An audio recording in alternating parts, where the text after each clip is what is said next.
All right, good day, everybody. Steve Prziborowski here. Welcome to episode 39 of Reach for the Firefighter Badge. Episode 39 is going to start a good discussion on the oral interview process.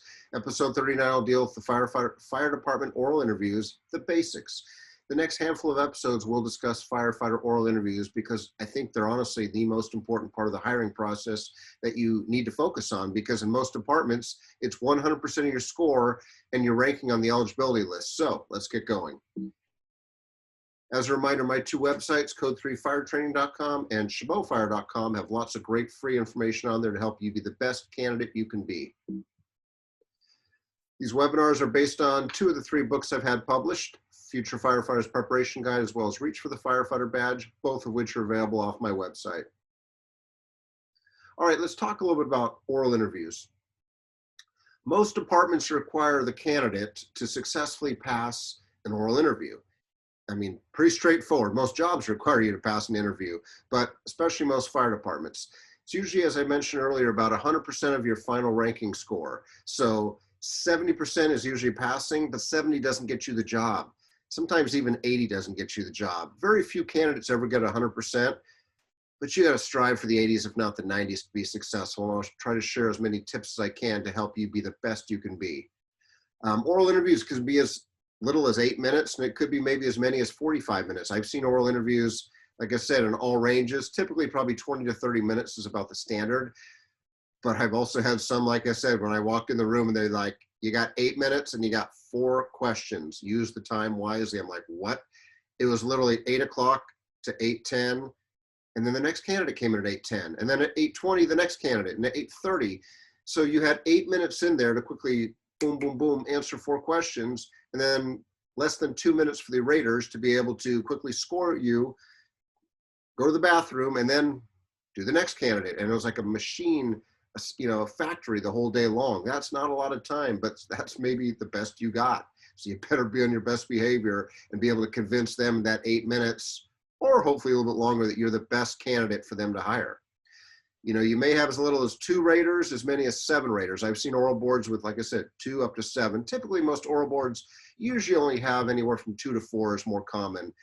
Usually the ranks of those that are going to be your raters, typically you're definitely going to have the first level supervisor in the fire department, which is captain. Most departments call their company officers, the ones that are in charge of the engine, the truck, the rescue units, they call them captains. Sometimes lieutenants as well too, just depends on the department.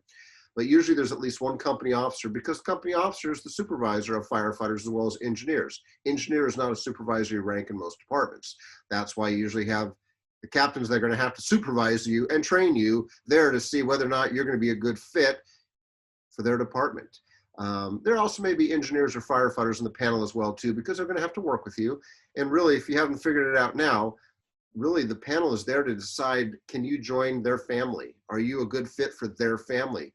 You may have 5 fire departments, meaning 5 separate cities all lined up next to each other, north to south.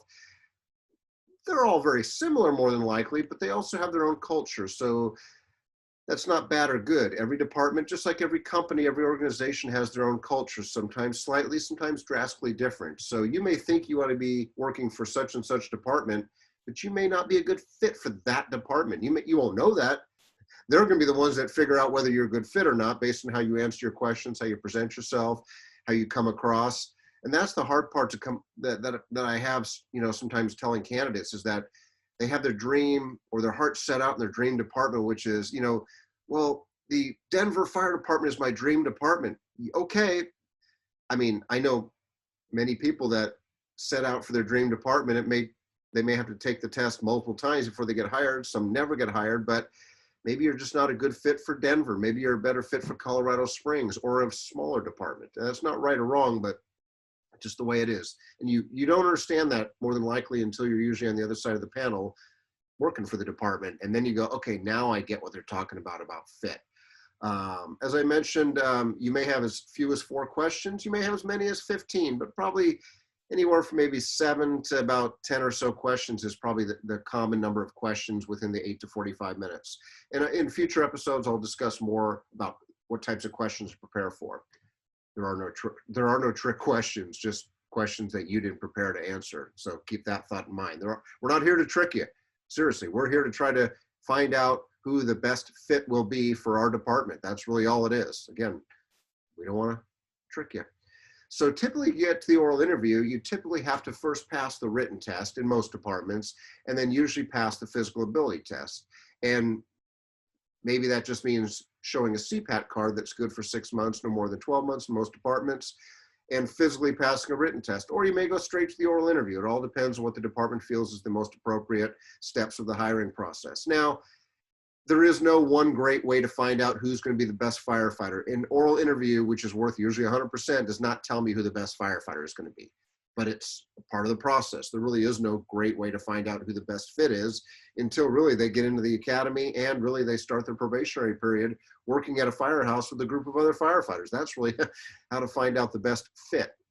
And some are, most are, but some aren't. Usually you have to pass the written test with at least 70% to get there. Usually you have to pass the oral interview with 70% to get to the next phase. And usually the next phase after an oral interview is usually the second level interview, which we'll talk about in a future episode, the chief's interview. Not every department does a chief interview, but typically, let's say a department wants to hire, I don't know, 4 people. I'll use an example. One of the cities in the Bay Area, the city of Union City. Union City is now contracted with Alameda County Fire for service. But I remember when Union City was on their own for a while. I remember a friend of mine who worked for Union City at the time. You know, they're a small department. They've gone from 3 to 4 stations based on budget cuts. But anyway, at one time they wanted to hire 4 people. And I remember a buddy of mine who was a captain goes, Steve, he goes, we're going to take basically 100 applications. We're going to start with 100 applications. We want 4 people. We think that's hopefully enough to pick from. And that's not uncommon. If a department wants to hire 1, 2, 3, 4 people, they may limit it to 100 applicants or less, or not care.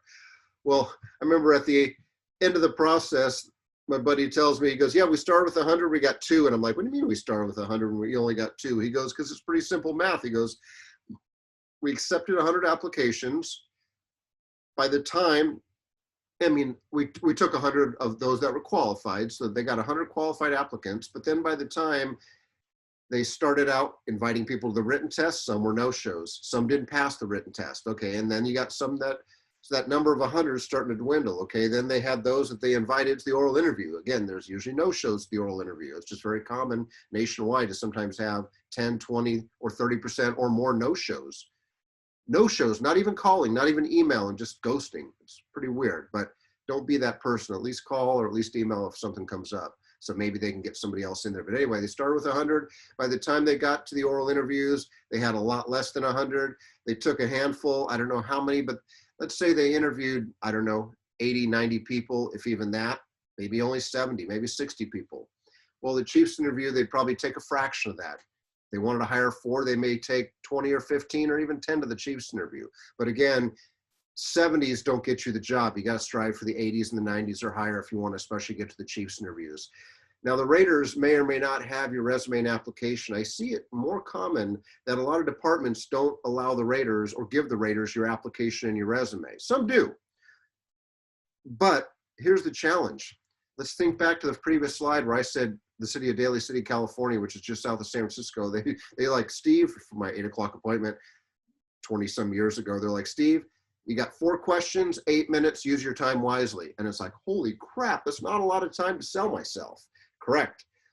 Well, raters in there, if I remember correctly, didn't have resumes and application. And the reason why is they probably didn't have time, because you think about it, if I got 8 minutes in there, I leave the room, they've only got 2 minutes to the next candidate walks in. So in that 2 minutes, that's not a lot of time to grade Steve and get to the next one. So in 2 minutes, they're trying to score me, and then quickly maybe take a drink of whatever beverage they have, maybe run to the restroom, and then it's like, oh, next candidate's here.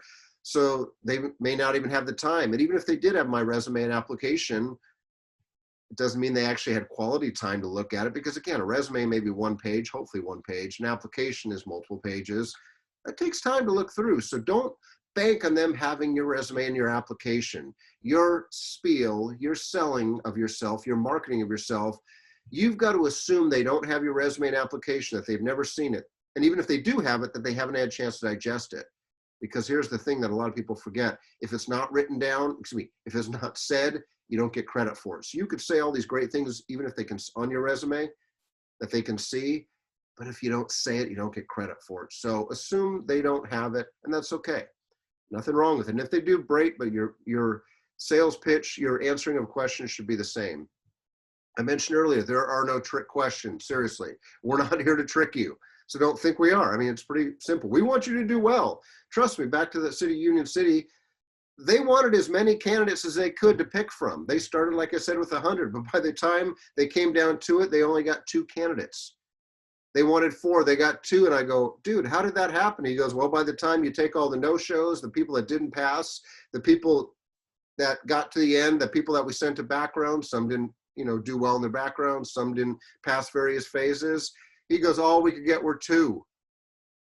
And you got to think, if someone's doing that well, where they're getting to the chief's interview, the background investigation, the medical evaluation, the psychological evaluation in that one department, they're probably doing it in many departments. So just because the fire chief is putting you through the process, it's not uncommon that people, in multiple cities at the same time going through the same process. So sometimes it's whoever offers the job first gets the person. We've even had many people in my department that they call us a week before the academy starts or a couple of days and say, you know what, thank you very much. I would love to start your academy, but you know what, my dream department called me up and I'm going there. And it's like, but you're supposed to start here. Yeah, I know, but you know what, my dream department, my hometown or wherever is calling me. So thank you very much. And it's too late for us to grab an alternate candidate usually at that point, but it happens. So we're not here to trick you. Seriously, we got better things to do. So I think really the main thing to think about is don't forget that the oral interview is usually the most important part of the hiring process for any line of work, not just the fire department. So on the next episode, number 40, we're going to discuss the most commonly asked oral interview questions, so you can sort of start getting your head wrapped around what you're going to expect. So in closing, as always, thank you very much for the gift of your time. My contact information, my cell phone is there. Contact, social media footprint. Feel free to reach out. I'm a resource to all of you. Until the next episode, y'all take care, be safe, and we'll see you soon.